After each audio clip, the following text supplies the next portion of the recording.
In this corner, potential porg owner waiting on her Hogwarts letter, Whitney Van Laningham. And in this corner, the sailor scout from the south holding out for her mutant gene to emerge, Kris Carr. Today, these two fight for the right to live. It's Kenan Kel versus Drake and Josh. Two hosts enter, one show leaves. Who will triumph in this week's Versus? You cannot pay me enough to do another one of these for you. Yeah, man, after last week, I'm out.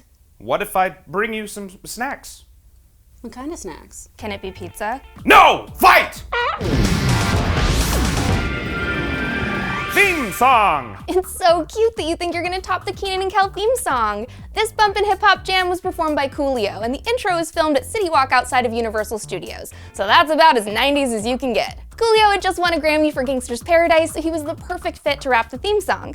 Every Nickelodeon show has a catchy rock or pop song to kick their shows off, but Kenan and Kel started every single episode with a party. I understand that I'm a tiny white girl, but I've been rapping the Kenan and Kel theme song since kindergarten. You can really jam to this theme song, and I love that it's something I would actually still listen to.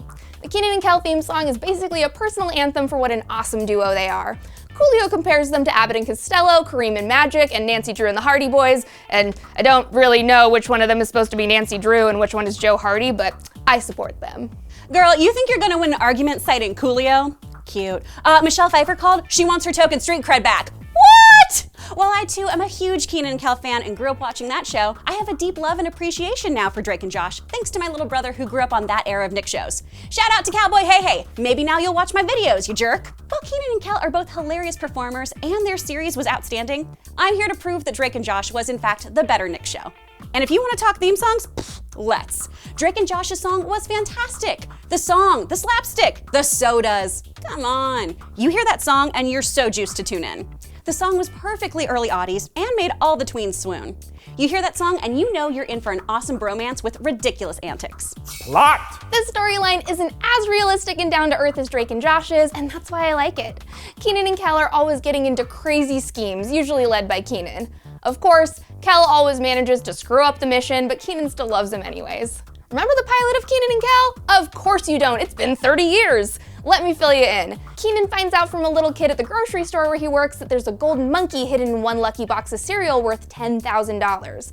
The name of that cereal? Google Puffs. That's right, Kenan and Kel came up with the word Google in 1996 before Google announced its official launch in 1998. Kenan and Kel literally inspired the internet, y'all. What's more influential than that? Obviously, Kel totally screws up the mission by opening every single box and trashing the grocery store, but that's a minor detail. Every single episode was hilarious, with each scheme getting crazier and crazier than the last. I spent half of every episode wondering how the hell they were gonna get out of the mess they got themselves into, which kept the show feeling fresh and comically suspenseful. Drake and Josh was just yet another show about high school and family drama, and even though it was funny, it couldn't hold a candle to its 90s counterpart duo. All good comedy is grounded in truth, and that's why Drake and Josh is the clear winner here, taking normal circumstances and giving them an extraordinary spin.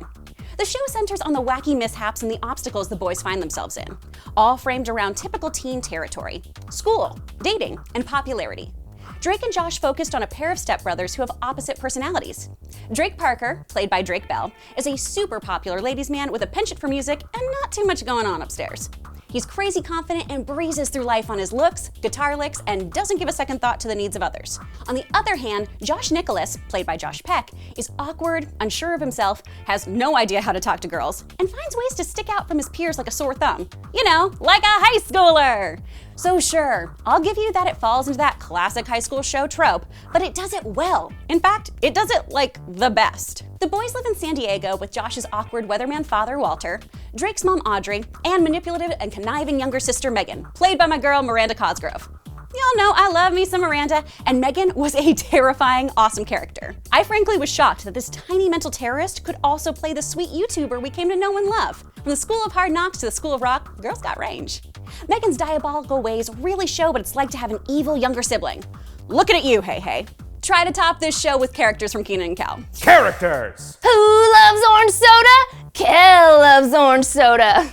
When Kenan and Kel first starred on All That when they were only 15 in the early 90s, they had no way of knowing how much their characters would blow up. They were arguably the two funniest cast members on the show, and Nickelodeon apparently thought so too, because only after 1 year of joining the cast of All That, Nickelodeon gave them their own movie based on two of their characters from a sketch on the show. Thus, Good Burger was born, blessing us with the hit song, "I'm a dude, he's a dude, she's a dude, we're all dudes, yeah!" Plus, Kel had all the best catchphrases. I dare you not to laugh the 100th time he says, "Welcome to Good Burger, home of the Good Burger, can I take your order?" Two teenagers were able to do what Mike Myers and Dana Carvey did with their Wayne's World characters on SNL, which is super impressive because none of the teenagers I've ever known could ever create characters as good as Wayne and Garth. With the success of this movie on lock, it only made sense to give Kenan and Kel their own spin-off show.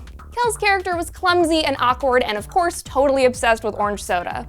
Kel Mitchell inspired a generation of 90s kids who will always hold orange soda near and dear to their hearts, and I just don't think that Drake and Josh had the same permanent pop cultural effect. If you walk up to any 90s kid nowadays and ask them who loves orange soda, chances are they're gonna know exactly how to respond. Both Kenan and Kel went on to have crazy successful careers after they went their separate ways after leaving Nickelodeon. Kenan is still a regular cast member on Saturday Night Live, and Kel did stand-up for a while before joining the cast of Game Shakers on Nickelodeon a few years ago. Plus, these guys are still best friends. They still text each other all the time, and even appeared in a Good Burger sketch together on Jimmy Fallon recently. Last time I checked, Josh Peck didn't even invite Drake Bell to his wedding.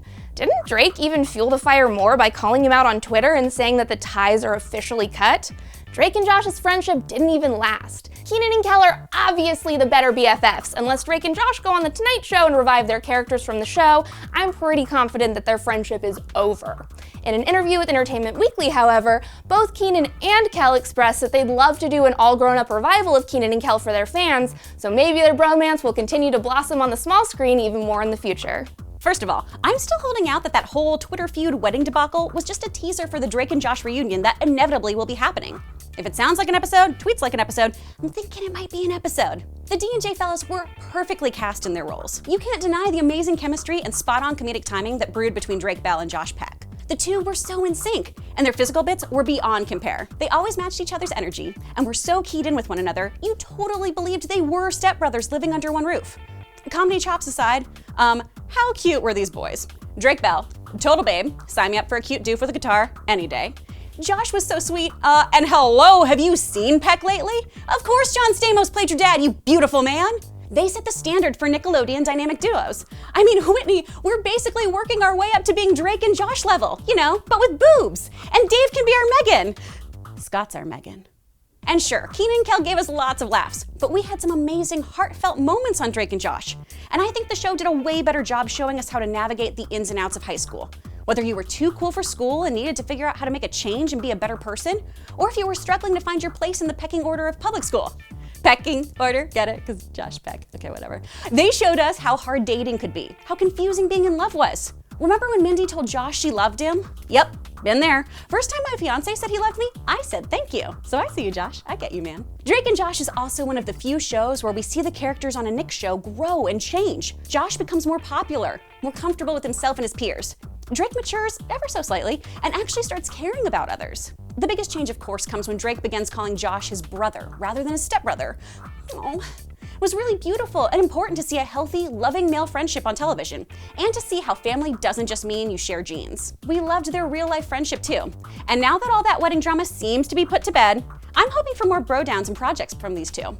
So, I ain't calling you a liar, Whip, but... Whatever, if we can't pick which show we like best, you guys probably have some opinions of your own. Yeah, but this time they're totally gonna be voting for me. No way, they're totally gonna vote for me. Let us know in the comments which side you're on. Loser will have their heart ripped out through their chest by the Kali Ma. Didn't that movie take place in India? Yeah, didn't Indiana Jones kill him at the end? We have an unlimited budget for your pain and suffering. Don't worry, girls, we'll make it happen.